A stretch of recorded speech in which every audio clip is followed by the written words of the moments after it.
Bonjour, frères et sœurs en Christ, chers amis. Après avoir regardé ces quelques vidéos, j'aimerais, alors très brièvement, en étant le plus précis possible, vous parler du Saint-Esprit. Et peut-on le prier ou l'invoquer? Alors, ma première constatation, bibliquement parlant, forcément, concernant la personne du Saint-Esprit, c'est dans toutes les épîtres de Paul, hormis l'épître aux Hébreux et la première épître de Jean. On retrouve dans les salutations de Paul toujours la même directive, la même pensée. Alors, concernant justement l'épître aux Romains, pour la première épître, il est dit, alors, Romains chapitre 1, verset 7, il est dit, que la grâce et la paix vous soient données de la part de Dieu, notre Père, et du Seigneur Jésus-Christ. Le Saint-Esprit, notez bien, n'est pas mentionné. Alors, peut-être est-ce une omission ou peut-être dans la prochaine épître, nous allons peut-être voir la salutation au Saint-Esprit. Bien, alors pour cela, nous allons dans 1 Corinthiens. Je lis le premier chapitre à partir du verset 3. Que la grâce et la paix vous soient données de la part de Dieu notre Père et du Seigneur Jésus-Christ. Alors, à nouveau, le Saint-Esprit n'est pas mentionné. Alors, notez également que le verset précédent est aussi révélateur. Le verset précédent, effectivement, il dit que tous ceux qui invoquent en quelque lieu, que ce soit le nom de notre Seigneur Jésus-Christ, leur Seigneur est le nôtre. Effectivement, Paul ne dit pas ici ceux qui invoquent le Saint-Esprit, mais bien ceux qui invoquent en quelque lieu, que ce soit le nom du Seigneur Jésus-Christ. Alors, nous allons peut-être voir dans 2 Corinthiens, et ainsi de suite, de manière, c'est partout la même formule, toutes les épîtres. Dans l'épître aux Galates, je disais, dans l'épître d'Éphésiens, Philippiens, Colossiens, Thessaloniciens, et ainsi de suite. On retrouve toujours la même formule. Alors, je le répète, est-ce que c'est un oubli de Paul? Alors, je ne pense pas, je dirais même certainement pas. Et nous allons expliquer, je vais vous expliquer pour quelle raison que le Saint-Esprit n'a pas été nommé, alors que l'Esprit de Dieu, l'Esprit est Dieu, et que le Saint-Esprit, c'est la troisième personne selon la Trinité établie déjà au IVe siècle de notre ère. Alors, ce qu'il faut savoir, c'est que lorsque Paul dit que la grâce et la paix vous soient données de la part de Dieu, notre Père et du Seigneur Jésus-Christ, c'est que c'est Dieu le Père et le Seigneur Jésus-Christ qui donnent la grâce et la paix. La paix, nous le savons, selon Galates 5, 22, le fruit de l'esprit est un fruit de l'esprit. Et la grâce, c'est quoi? C'est une faveur imméritée. Parce que Dieu nous a donné son propre Fils. Pour quelle raison? Pour nous sauver. Et cela est une réelle grâce.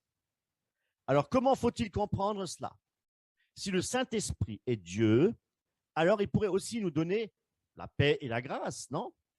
Eh bien, ce qu'il faut comprendre, c'est que Christ nous donne sa paix par l'action de son esprit. Alors, peut-on prier le Saint-Esprit? Que nous enseigne la parole de Dieu à ce sujet? Nous allons dans Philippiens, chapitre 3, verset 3. Rendons à Dieu notre culte par l'Esprit de Dieu. Par l'Esprit de Dieu. Notez bien la préposition par l'Esprit de Dieu. Il n'est pas dit rendons à Dieu notre culte à l'Esprit de Dieu. C'est vouloir effectivement prier à l'Esprit par l'Esprit, ce qui est un non-sens. Alors, On peut continuer dans Éphésiens chapitre 6, verset 18. Faites en tout temps, par l'Esprit, par préposition, hein, toutes sortes de prières. Bien. Alors, là aussi, chers amis, il est dit par l'Esprit et non pas faites en tout temps à l'Esprit toutes sortes de prières et de supplications. Alors, pour continuer, on peut aussi aller dans Jude, au verset 20, il n'y a qu'un chapitre, hein, Jude, verset 20. Pour vous, bien-aimés, vous édifiant vous-même sur votre très sainte foi en priant par le Saint-Esprit. Par le Saint-Esprit. Il ne dit pas en priant le Saint-Esprit. Alors, qu'est-ce que ça veut dire? Que signifie effectivement là, cette préposition par? Par signifie, selon Wikipédia, à travers. Prier à travers le Saint-Esprit ne veut pas dire adresser notre prière directement au Saint-Esprit, par le biais de l'Esprit. Bon, il n'y a aucun exemple de prière au Saint-Esprit dans les Écritures, dans la Nouvelle Alliance, c'est-à-dire dans le Nouveau Testament. Le modèle biblique, la prière même de Jésus-Christ, du Notre Père, nous enseigne effectivement à nous adresser à notre Père céleste, notre Dieu, et prier prier le Père au nom de Jésus-Christ. Et ça, nous pouvons le retrouver dans Matthieu chapitre 6, verset 9. Voici donc comment vous devez prier. Notre Père qui est aux cieux. Voyez-vous, Christ lui-même nous montre de quelle manière, comment et à qui adresser nos prières. Vous allez peut-être me dire, oui, c'est évident, Christ n'est pas encore monté au ciel et donc le Saint-Esprit que Christ appelle donc un autre consolateur n'est pas encore arrivé, n'a pas encore été envoyé, n'a pas encore été donné.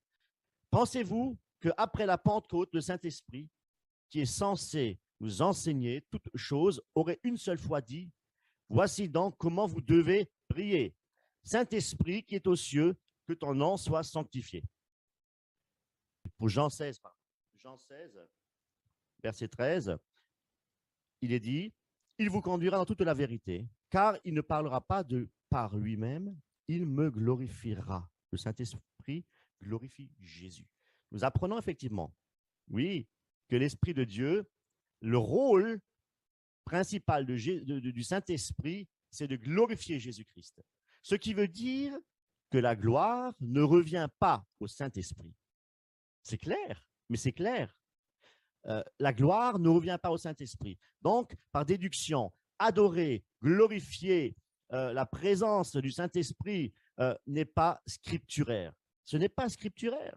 Comme nous l'avons vu, nous prions par l'Esprit, selon Éphésiens 6, verset 18, mais jamais prier le Saint-Esprit lui-même. La Bible nous enseigne qu'il y a un seul Dieu et un seul médiateur entre Dieu et les hommes, Jésus-Christ, et non pas le Saint-Esprit. Et c'est pour cette raison que les salutations dans les épîtres s'adressent au Père et au Seigneur Jésus-Christ et non au Saint-Esprit. On ne peut pas être plus clair que cela. Alors, on pourrait me dire, oui, mais dans la Bible, il est écrit dans Jean 4, 24 que Dieu est esprit. Et il y a aussi un passage dans 2 Corinthiens chapitre 3, verset 17, où il dit que le Seigneur est esprit. C'est l'esprit. Alors, pour relire le verset 18 dans 2 Corinthiens,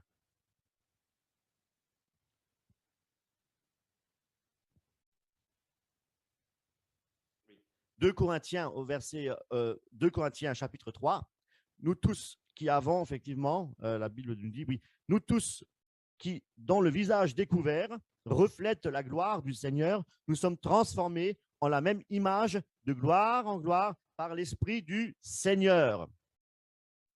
Mes amis, nous comprenons mieux à présent, l'Esprit du Seigneur nous transforme.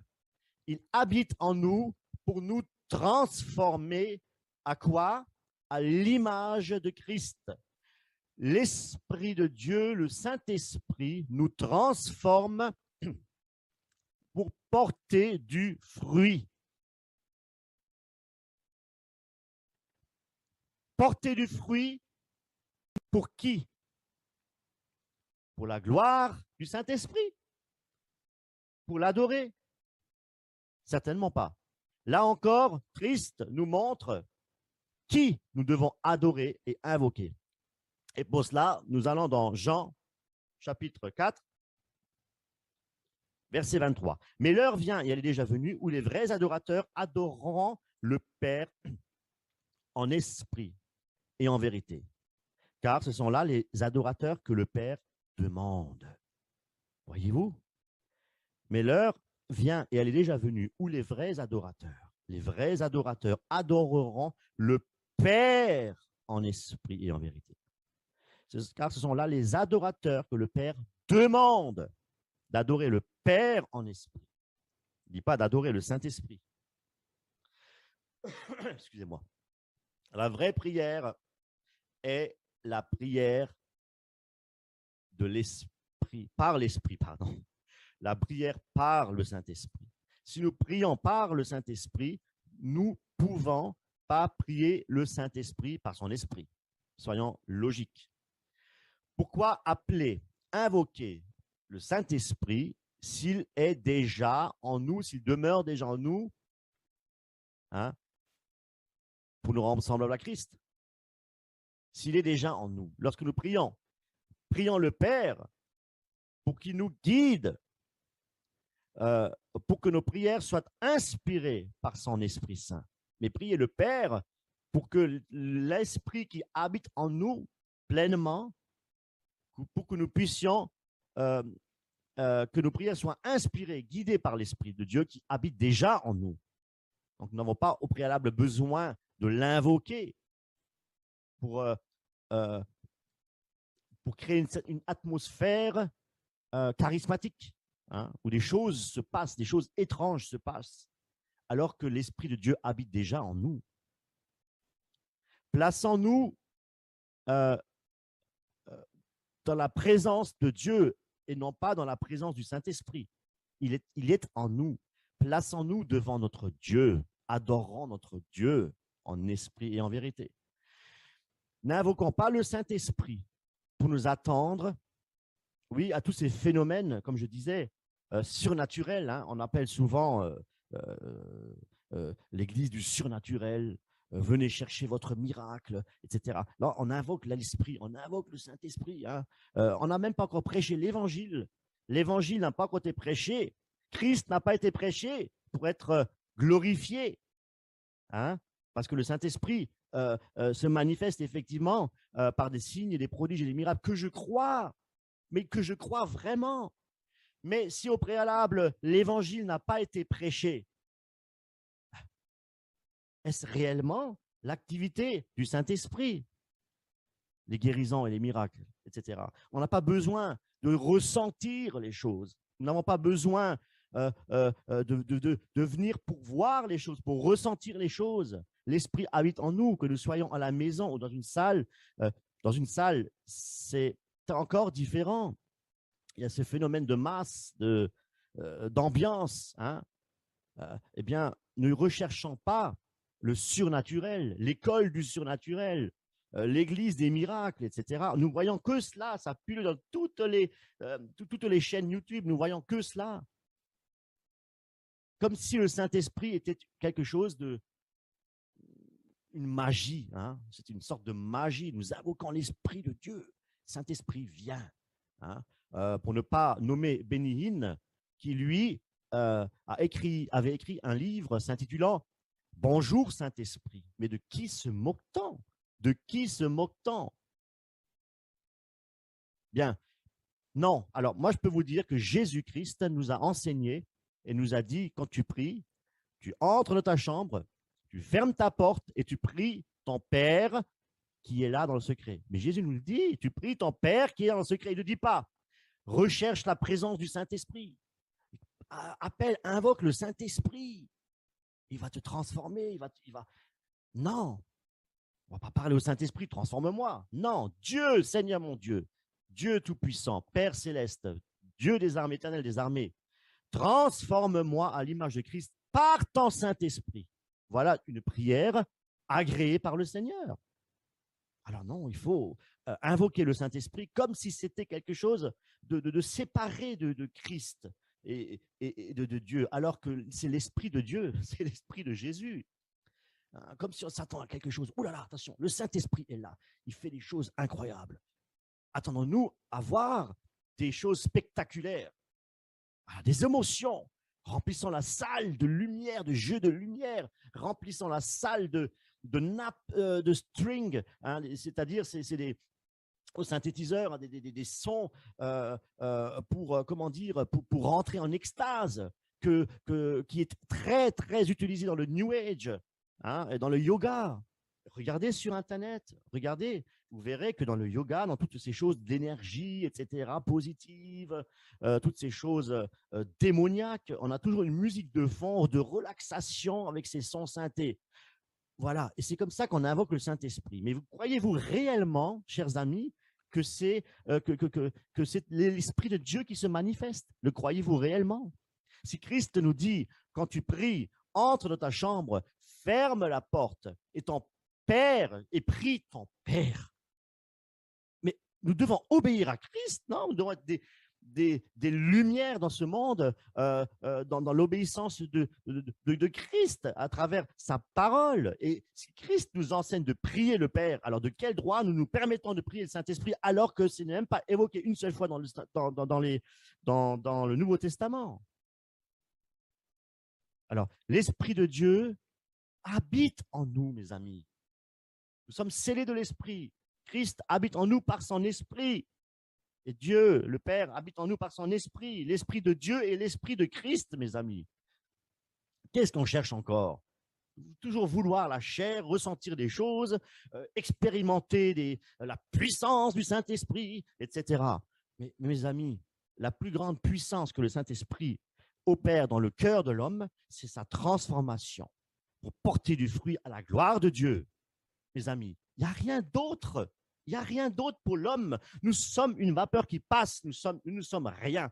Pourquoi voulons-nous toujours nous élever et être là pour montrer ce que nous savons, ce que nous sommes, hein, voilà, la pensée positive, hein, ce que vous pensez, devenez-le, etc. Ce que la Bible dit, déclare, devenez-le, et ainsi de suite.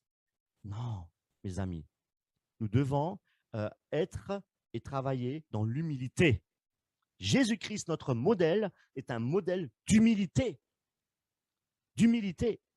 Et à un tel point que lorsqu'effectivement il est mort sur la croix pour nous sauver, il n'y a pas de plus grande humilité. Il aurait bien pu dire, je suis le Fils de Dieu, hein, je ne veux pas mourir sur la croix, mais il l'a fait pour nous sauver. Quelle humilité, quel amour, quelle compassion.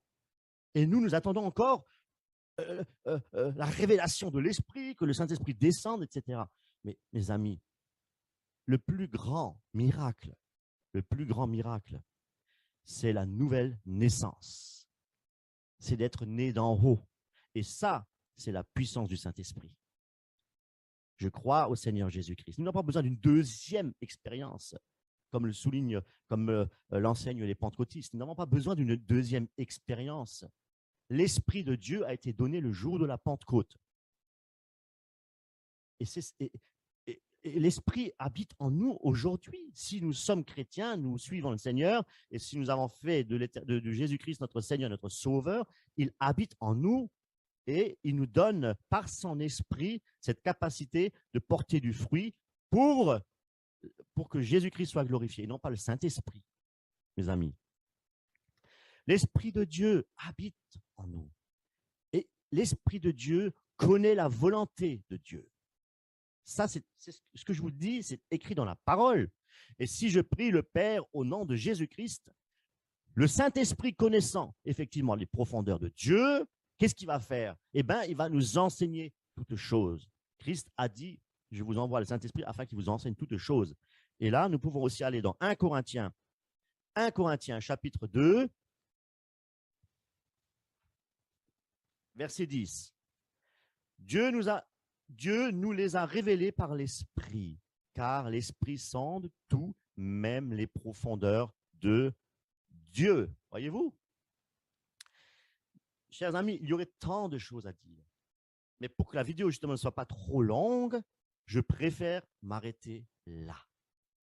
Pour terminer, voici maintenant une prière modèle de Paul aux Éphésiens. Alors, mes amis, imitants, hein, même Paul disait, soyez mes imitateurs.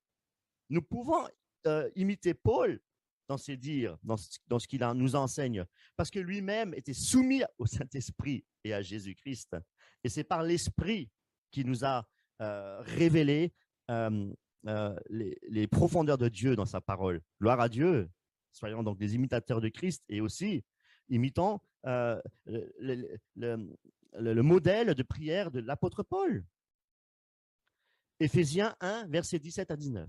Je prie que le Dieu de notre Seigneur Jésus-Christ, le Père de gloire, vous donne un esprit de sagesse et de révélation qui vous le fasse connaître. Il n'a pas dit, je prie le Saint-Esprit qu'il vous donne la sagesse, les révélations pour vous faire connaître. Non, il s'adresse au Père, comme Jésus lui a enseigné. Nous allons plus loin. Dans Romains, chapitre 15, verset 6, où il est dit « Afin que tous ensemble, d'une seule bouche, vous glorifiez le Dieu et Père de notre Seigneur Jésus-Christ. » Colossiens 1, 9. C'est pour cela que nous aussi, depuis le jour où nous avons été informés, nous ne cessons de prier Dieu pour vous et de demander que vous soyez remplis. Hein, nous ne cessons de prier Dieu pour vous et de demander que vous soyez remplis de connaissances, de sa volonté en toute sagesse et intelligence spirituelle. Remarquez également qu'il ne prie même pas Jésus. Il prie toujours le Père, il prie toujours Dieu au nom du Seigneur Jésus-Christ, en Jésus-Christ, par Jésus-Christ. 1 Jean, alors, ce que je voulais encore préciser, c'est que, un dernier point, prier au nom justement de Jésus, qu'est-ce que ça veut dire? Alors, prier au nom de Jésus, déjà, sachez que ce n'est pas une formule magique de dire à la fin de la prière au nom de Jésus. Hein? Non. Alors, pour cela, nous allons dans 1 Jean, chapitre 5, verset 14. Et voici quelle assurance nous avons devant Dieu. Si nous demandons quelque chose qui est conforme à sa volonté, il nous écoute.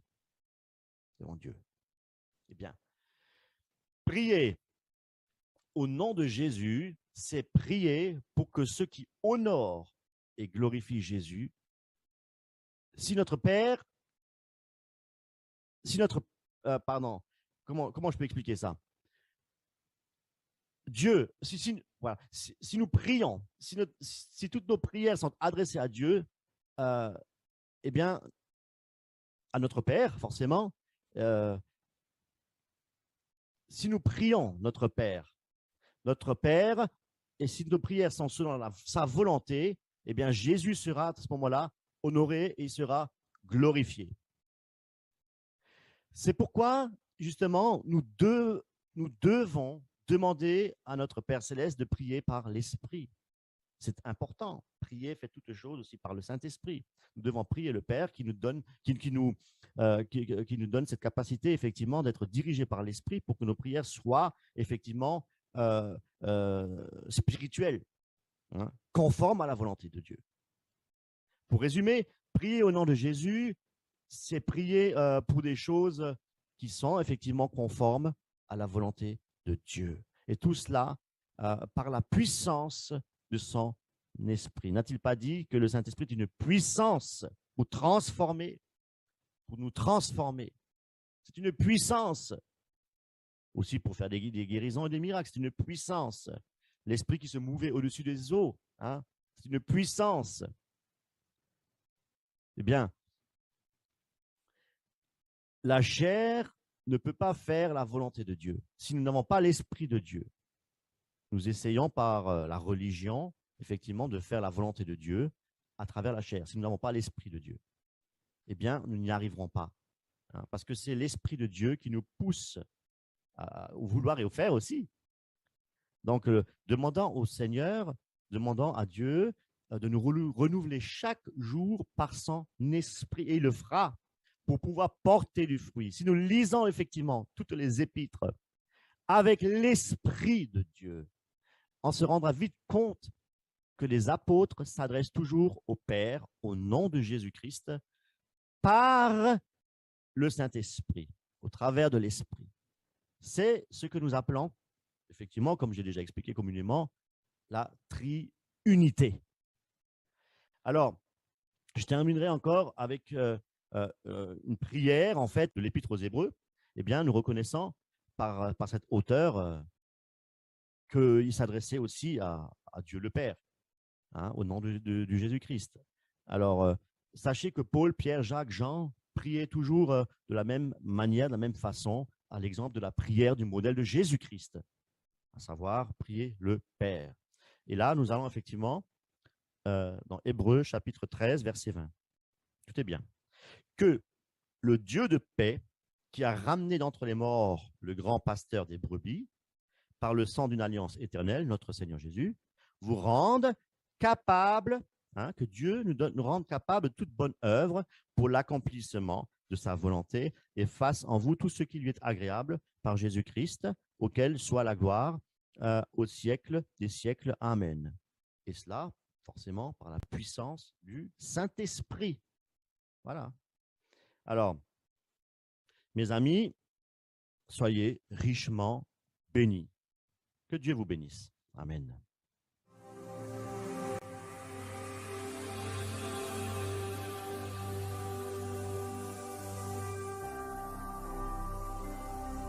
Jésus-Christ TV, vous connaîtrez la vérité et la vérité vous affranchira.